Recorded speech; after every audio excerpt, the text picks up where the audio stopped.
Federal investigators from the U.S. government are checking into the black boxes, listing the actual details, looking at the actual instrument data that came from this.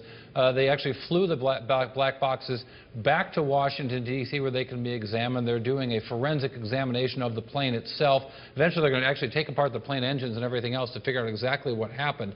Now, the airline has come out and said that there were no, in fact, mechanical problems with the airplane, but not saying what happened. When you look at those images, it's simply amazing that only 2 people were killed. That said, 182 people were taken to local San Francisco Bay Area hospitals.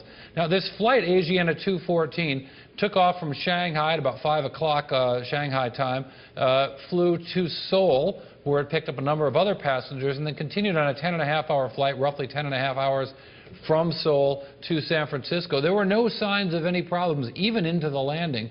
You can listen to, in fact, I've even tweeted out the audio from the control tower of the conversation between the plane and the control tower. And only seconds before landing can you hear them deciding that they need to go around, that they try to give the plane some more engine, apparently more gas. Apparently what happened was they accelerated, pulled up on the throttle that caused the tail to hit the seawall just as you wanted to approach the landing strip there at the San Francisco airport.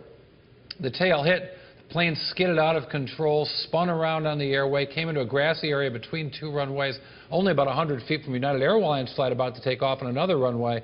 And from there, the passengers fled from the plane, some actually going into the water, into the shallow water there of the San Francisco Bay, others actually waiting for the chutes to deploy and leaving from the plane. As I mentioned, 182 people taken to local hospitals. San Francisco Airport is back up and running.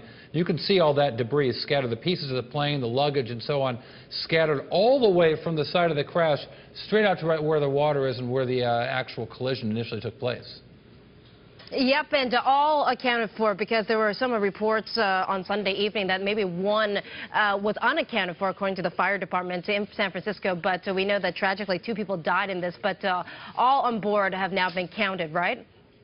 Yeah, Susan, everyone was accounted for. You can imagine it was a fairly chaotic situation. That said, the San Francisco Police Department was on the scene exactly 7 minutes after it landed. Now, this plane, this Boeing 777, is one of the 12 that Asiana has in their fleet. And the plane was added to the fleet in 2006. As I mentioned, there were 307 passengers and crew members on the plane, not least of which I think 60 students and teachers who left from China for a summer abroad, if you will, an educational program here in California.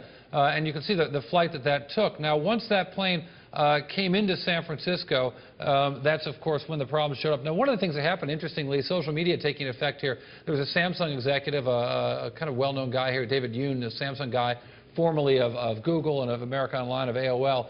He got off the plane safely and immediately tweeted out a picture, as did Sheryl Sandberg, the chief operating officer of Facebook, who said that, in fact, she was going to be on that flight. She says, we switched to United so we could use miles of my family's tickets.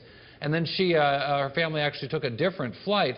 And she mentioned that David was on the flight. David Yoon's picture really went viral on social media. He put it out on Path and on Twitter, and it captured this image. He wrote, feeling a little shaky from yesterday's experience, as we wrote today, but strengthened by outpouring of support from all over.